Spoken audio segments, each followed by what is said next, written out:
opinions expressed on this program are those of the participants and do not reflect the views of BronxNet or the program underwriters.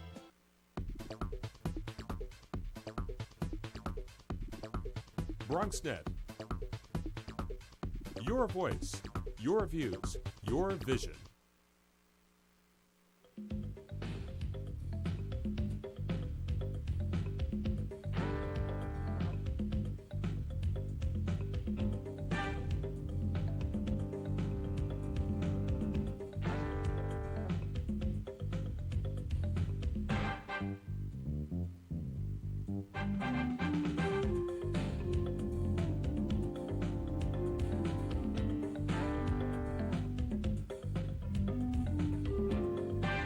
Good evening and welcome to BronxTalk, the Bronx's flagship television talk show.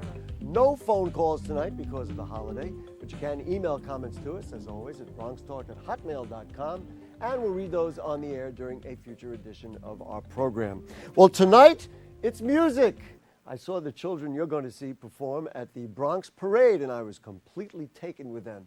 They're from PS 76 in Allerton, and they participate in a program called Education Through Music. We're going to learn about the program, and we're going to see these incredible children perform and play music for us. Let's bring on Kathy Damkolar, who is the executive director of Education Through Music. I have to grab my microphone here for my assistant.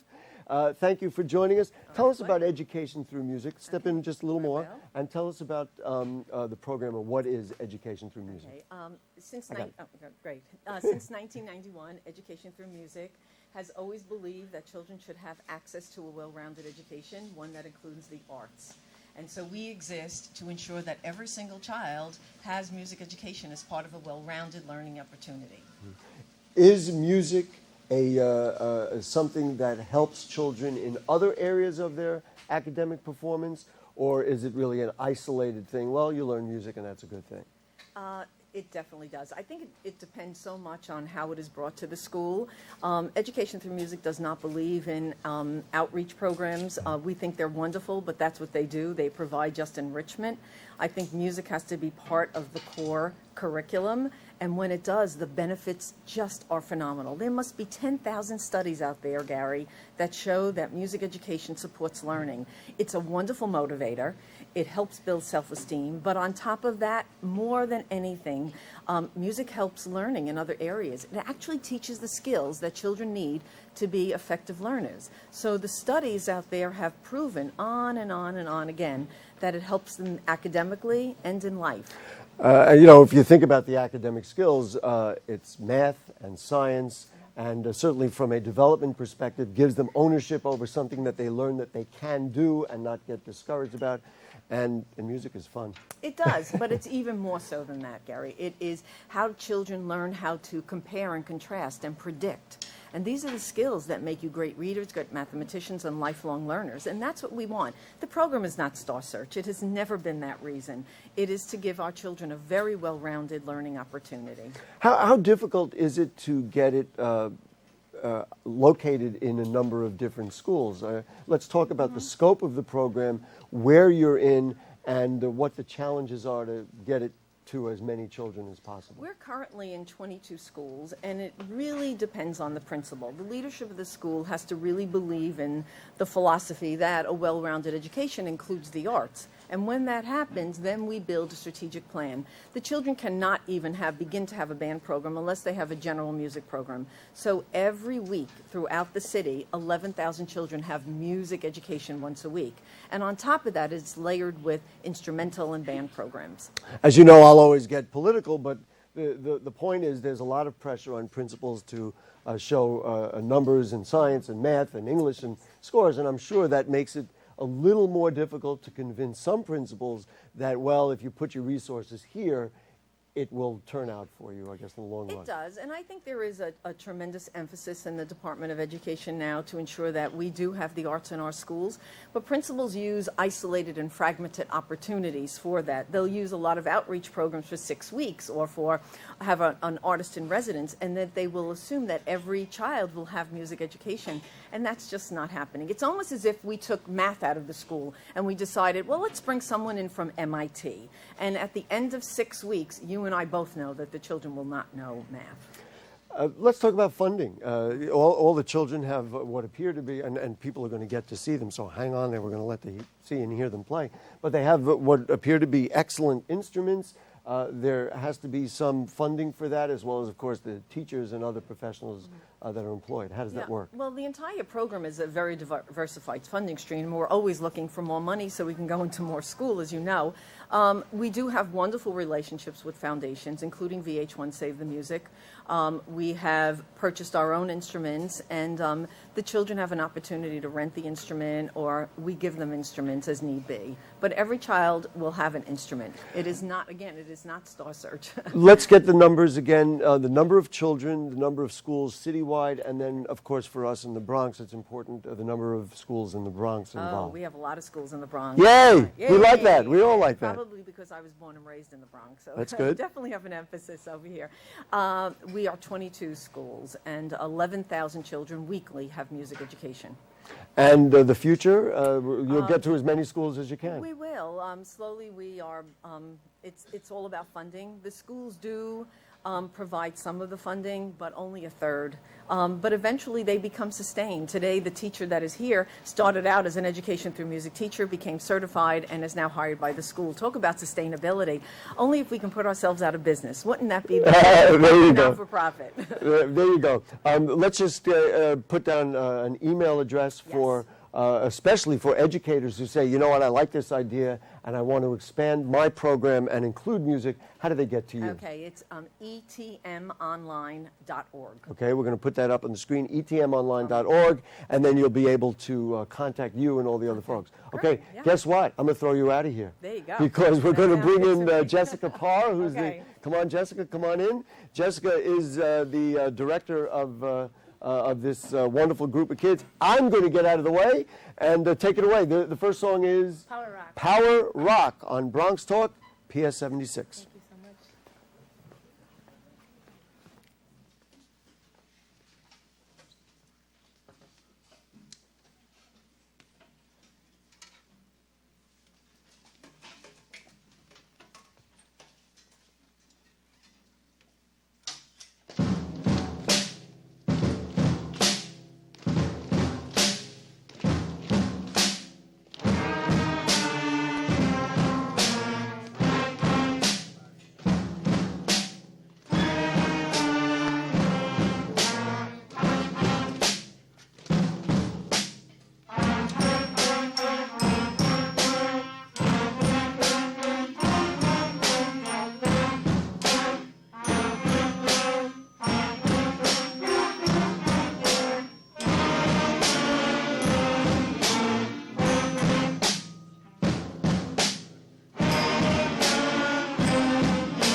right, there we go. Congratulations. Thank you. We're going to ask Ms. Parr to step aside. We're going to bring in Peter Paulix.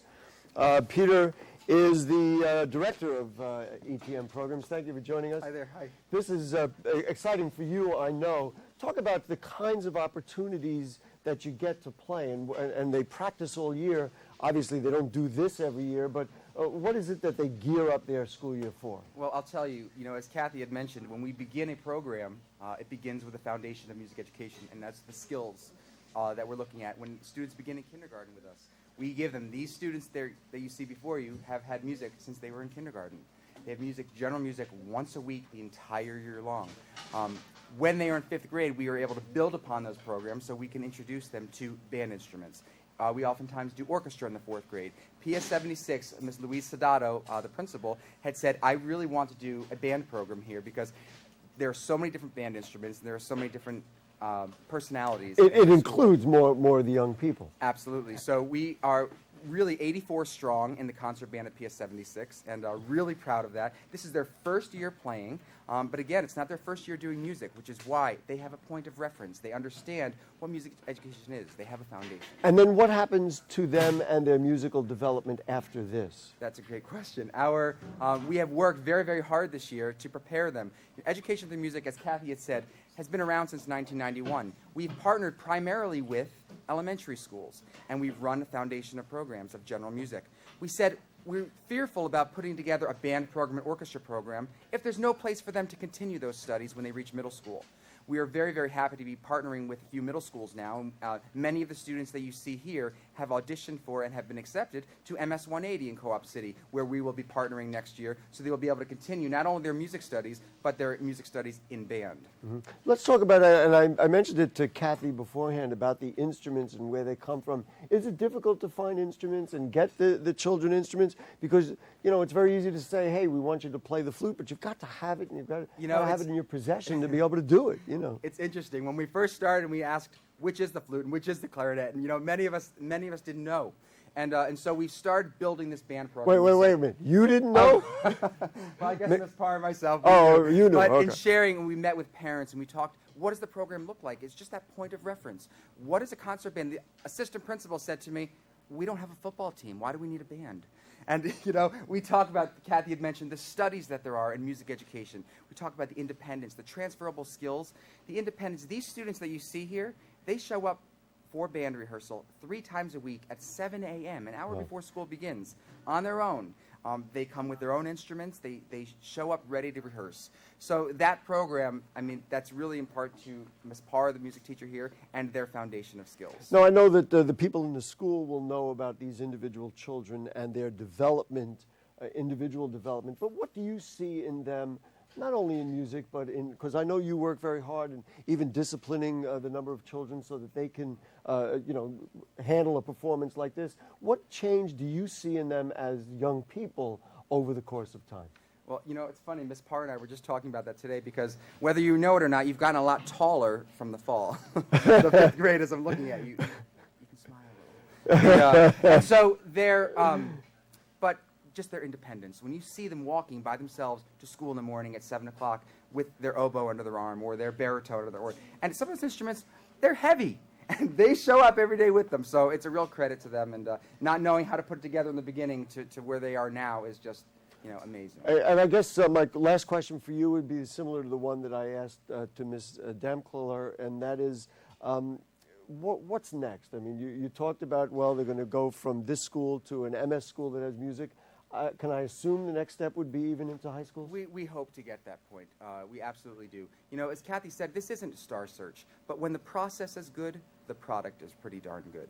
And so we're really proud of the work that they have done, and we hope that they will continue their music studies, and we identify schools that will give those students those opportunities to become well-rounded, lifelong learners. Okay. Well, what we're going to do is we're going to listen to more music. We're going to meet some of the children as the program goes on as well. And so I guess you and I are done. Skedaddle. We're out of the way. Let's bring conductor Jessica Parr. We're going to meet the conductor after we play the next piece of music. The next piece of music is? Ancient Hunters. Ancient Hunters, ladies and gentlemen. Exclusively PS 76 on Bronx Talk. Don't go away.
Very, very good. And now we're going to take the opportunity to bring Ms. Parr right here. Now it's your turn. Thank you for joining us. Congratulations on this wonderful band. Tell me a little bit about you and your background and what you did before even you got to PS76. Well, my background, I started music when I was in 5th grade, playing the clarinet. And I started 4 years ago teaching with Education Through Music. And Education Through Music gave me my first experience of actually being in the classroom, and I just realized how much I loved it. After 1 year, there was a position that was opened at PS76 for a DOE music teacher, and I went in and I interviewed. I met the principal, I met the school, and I had a great time. I got the job, and I've been there ever since, and I've loved it. The program has grown so much. Well, so this really is a wonderful success story. They say we're not playing Star Search, but maybe we're playing Star Search for teachers and for music educators because you were inspired to do it. Tell me about this band and developing this band. Is there a way to characterize these particular children and what they're doing? Unique. They're definitely such a special group to me. I've grown so attached to them. I'm really going to miss them this year when they graduate. They've grown so much, as Mr. Pollux was saying, physically as well as mentally. What they're able to do now as opposed to what they were able to do in the beginning of the year when they first started band is amazing to me. Sometimes I sit back and I listen to them play. They're making up their own songs, and I think to myself, wow, where did that 10 come months, from? and they're Yeah. able to, they hear songs on the radio, they play it on their instrument. It's really amazing how much they've grown. Mm-hmm. Tell me about the challenge of actually teaching them music. I mean, you're maybe starting from scratch. Do they practice? I know Peter talked a little bit about them coming in and working with you. Give me the scope of the actual music development. Well, as they were saying, as Etienne was saying, music development starts when they're in kindergarten. So they get music every year, and as they grow up, it gets sequentially harder. So they actually learn how to read music. We do recorders, we do keyboard. So they kind of know the basics about the staff and where the notes go. So when they got their instruments, they kind of put their rhythms together. They learned how to change those notes on the paper into fingerings on their instrument, and they were able to make music with it. Mm-hmm. The selection of music, I guess you work on that. You work on that alone. You work on that in coordination with the folks from Education Through Music. Well, yeah, I try to pick pieces that they'd be interested in, pieces that I knew I was interested in when I was in elementary school, and things that I would like to play. We try to do a variation of different pieces, fast pieces and slower ones to show different abilities, things that can help teach them music as well as, have them play it. We were talking earlier, of course, about the value of it for their education. Can I assume these students are all doing better, or many of them are doing better than they were before they started music? Oh, I'd like to hope so. They're all very bright students. We actually have the valedictorian and salutatorian in our band. There's, their range. Part of the music program, the band program, is they cannot participate in band if their grades are falling. So we have a relationship with the teachers, and we say, an open relationship, tell me, if the student needs to stay out of lessons to, work on their homework, their math, their science, whatever, and we work together with it to make sure that their grades stay up. Would you let me say hello to a couple of the students Of myself? course. Okay, let's bring on a flautist. This is Danielle Hazard. Hello, Danielle. How are you? Good. Good. Thank you for joining us today. Do you like playing the flute? I love it. I've had such a great experience. At first, when I got the flute, I didn't know which piece to put on and how to even make a sound in it. But as Ms. Parr gave us lessons throughout the year, I started learning and I started to love it. The teachers are all saying that you're doing better in school as a result. Do you see it reflect in your school, in your schooling or other classes? Yeah, I wasn't really good at science mostly, but as I started getting, I was in band, and they said I had to keep my grades up. I started excelling in science, and I started learning. Could I put you on the spot and ask you to just play a couple of notes? Play something. Go ahead. Go.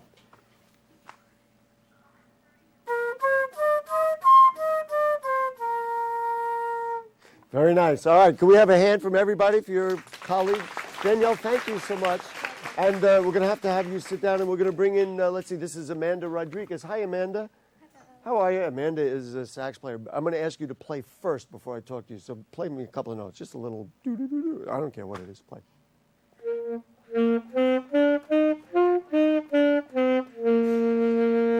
Very nice. A little applause, please, of course.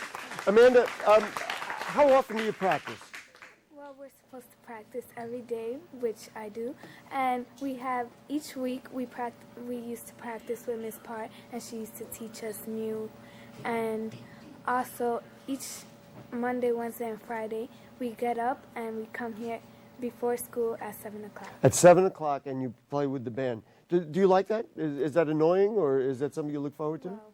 Well, Tell the truth now. At first we're tired, but as soon as we get our pieces in front of us, it's pretty fun. It's pretty fun. And you like playing the saxophone? Yes. Do you think you'll continue on after 5th grade? Yes, I am going to MS 180, which I had to audition for, and I got in, and I'm going to continue. You like this program? Yes. Why? Well, they've taught us much more than I've ever known about music, and now I know where to put all my pieces of my saxophone. You know what? Thank you so much, Amanda. You better get back there because we're about to play again. Or you're about to play again, of course.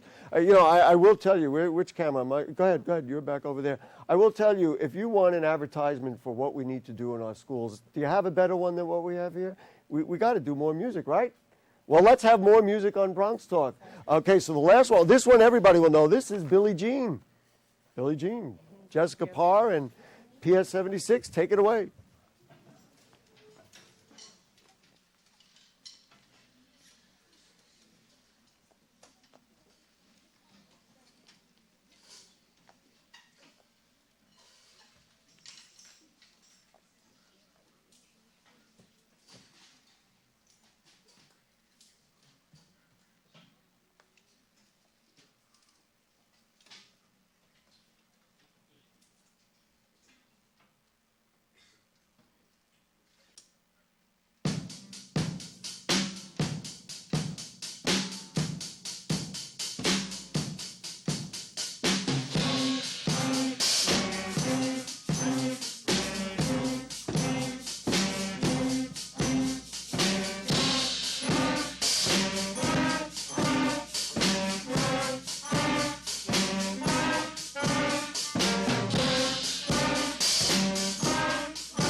Thank you so much. I will thank all of you for joining us, and we'll thank all of you for joining us.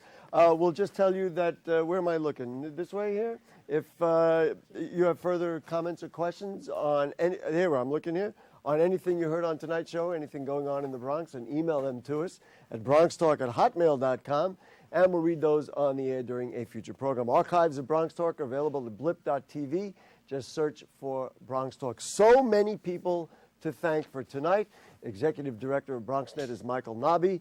BronxNet Program Director is Marcelo Mendez, Chief Engineer Keith Brown, the people at ETM and PS 76, this incredible BronxNet production crew that turned the studio around and made it so that we could have 84 children on the set here, and so we thank them. Also, Monroe College provided transportation, and of course, thanks to our producer, Jane Folloro. Next week, we'll be back with more Bronx Talk. Monday nights, of course, at 9 here on BronxNet Cablevision Channel 67, Verizon Fios Channel 33. I will say good night, but we're going to leave with a special chant, right? We have something. We're going to let the children do their thing, and we'll see you next week.